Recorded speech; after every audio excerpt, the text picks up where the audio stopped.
Here at 19 years of age, met my father, they got married, they were married for 63 years or something, and they had a great marriage. It was very beautiful, but she was a very, very smart woman, and she was a very religious woman, actually.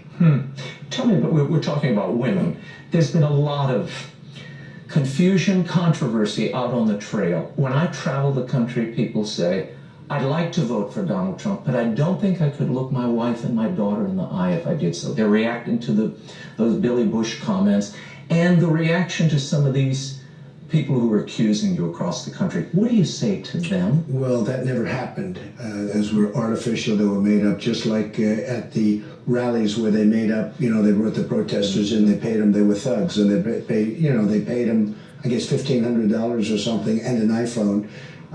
That was artificial and actually criminal what they did, and nobody understood it at the time. And it was put in there by the Clinton campaign. This stuff was all made up, and so I protested it, and actually witnesses have come forward, and much of it's already been debunked, but it was all made up. What do you say to those who still have lingering concerns? Have you changed since those comments made? Well, it was locker room talk. It was locker room talk. The microphones, to be honest, should never have been on, but that was locker room talk. And it's just one of those things. I have it, I've said it, I've made my apologies.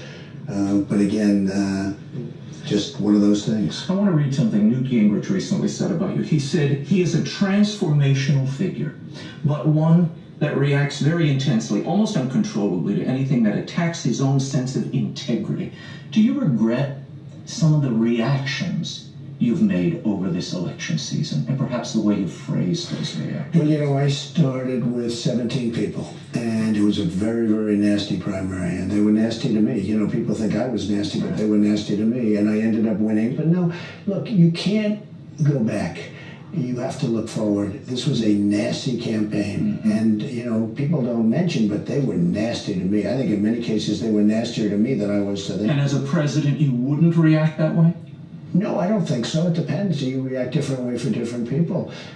These were 17 people coming at me from every angle, and I hit them hard. Most of them are now endorsing me. Some of them dishonored the pledge. They signed a pledge and they dishonored the pledge, and they'll have to live with that.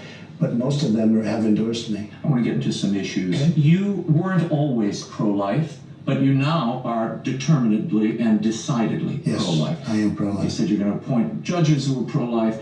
Right. You're very concerned about the late-term abortions. What was the moment that changed your thinking, your heart on this? Well, there were a number of moments, but one was a couple that I know very, very well. And you had a strong pro-life and you had a strong pro-choice. And they argued over, the mother was pregnant. They argued over the child. One, I won't get into specifics, but one wanted to abort, and the other said, we can't do that, we're not going to do that.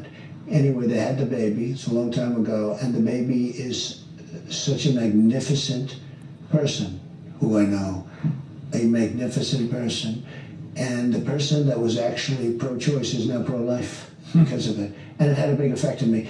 But I've seen other examples similar to that, So it was a personal change. It was a personal change. And, Ronald Reagan made that personal change, too. Many people have made the personal change. Some make the personal change the other way also. Right. But I made the personal change, and I'm very happy with it. Tell me about religious liberty. I know this has become a growing concern for you, particularly for so many faith-based voters and people who are in nonprofits, religious service people, whether it's the Little Sisters of the Poor or these private businesses who are religiously motivated. They feel this Obamacare mandate, which demands contraceptive and abortifacient services as part of insurance, is intrusive. What would you do as president? Well, let me tell you, religious liberty itself, take it in the biggest picture, is in tremendous trouble. Okay, religious liberty in this country is in tremendous trouble. Expression of religion. I'm talking expression, and I'm talking anything else you want to talk about. People that are faith-based are not having, they're just not having. They're not being accepted. It's almost like they're not being accepted in our country anymore. Obama has been a disaster in terms of religious liberty. And one of the things I'm very proud of, I was with pastors, ministers, priests, rabbis, on numerous occasions, large numbers. And at the first meeting, I could see I had tremendous support, like beyond. And I said, when are you going to endorse me? And they said, we can't do that. And I said, why can't you do that? They said, we're not allowed to do that. If we did that, we'd lose our tax-exempt status. Right. And I said, why is that? And they told me about the Johnson Amendment, 1954. And I thought about it for a month, and we had a meeting again, 56 different pastors, ministers, etc. And I said, we're going to get rid of the Johnson Amendment because our pastors and ministers should have the right to go out and speak their minds. These are the people we respect. And they're actually precluded from speaking their mind. If they speak their mind, their whole tax-exempt status can be taken away. So we're getting rid. And I think it's one of the most important things that I'll be doing for the evangelicals and for religion. So I think it's very, very important. So we're going to get rid of the Johnson Amendment. And what about Obamacare? The administration admitted these premiums are going to go up 25% on average, could be 50% in some markets.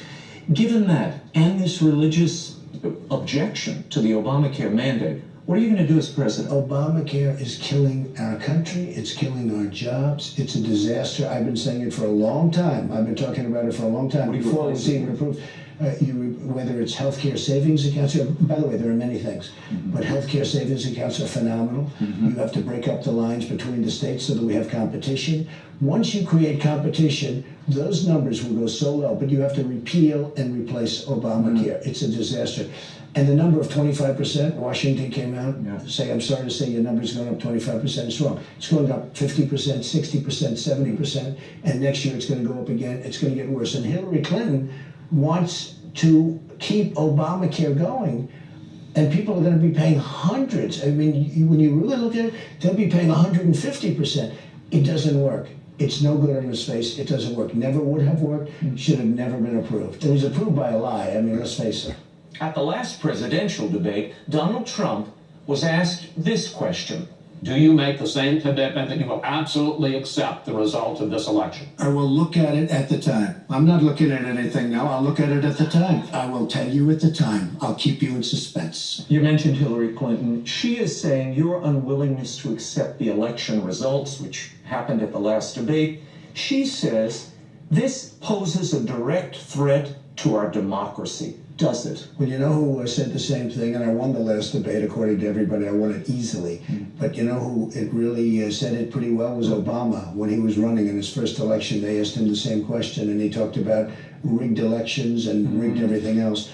Our system is rigged. What do you mean when you say that specifically? Whether it's through not the electoral process. Well, you know, Obama said it was. I mean, he said the electoral process is rigged. I mean, all you have to do is go back and look what he ran when he first ran. But are you worried about the counting of votes? Well, if you look at research, certainly there's some of that going on. We can be babies and say it doesn't happen, but certainly if you look at Philadelphia, if you look at Chicago, if you look at St. Louis, if you look at Obama's statements from 8 years ago, take a look at his statements, what he said about it. I saw it last night. It was like incredible. He was far more outgoing as far as that's concerned than I am. But overall, what I'm really concerned about is the system is rigged, whether it's the media rigging the system. There's so many things wrong. Look, Hillary Clinton shouldn't be allowed to run. She lied. What she did with her emails, where she deleted 33,000 emails, she shouldn't even be allowed to run for the presidency. She gets a subpoena from the United States Congress, and she deletes her emails. Now, James Cartwright, General James Cartwright, may go to jail for 5 years because he lied to the FBI. She lied to the FBI probably hundreds of times. And she's allowed to do it, but a 4-star general is going to go to jail. She shouldn't even be allowed to run for the office of president. You mentioned emails. These WikiLeaks revelations have offended a lot of evangelicals and Catholics. Now, these were members of Hillary Clinton's staff, John Podesta, her communications director, and they said things like this. They suggested that they needed to plant seeds of rebellion in the Catholic Church to somehow change the teaching to accommodate their political agenda. They said it was a backward, middle-aged dictatorship. Now, that's her staff. Is she guilty of that? Should she apologize? It's her. It's her. She should apologize. I think she has to do more than apologize. No, that's her thinking. That's her staff. Frankly, if any Catholic votes for Hillary Clinton, I would say if I were a Catholic, I wouldn't be talking to them anymore. She's been terrible in what she said and her thoughts toward Catholics and to evangelicals. She was mocking evangelicals also. So you'd say, why would an evangelical or a Catholic, and almost you could say anybody of faith, but in particular because they were mentioned, evangelicals and Catholics, why would they vote for Hillary Clinton and how could they vote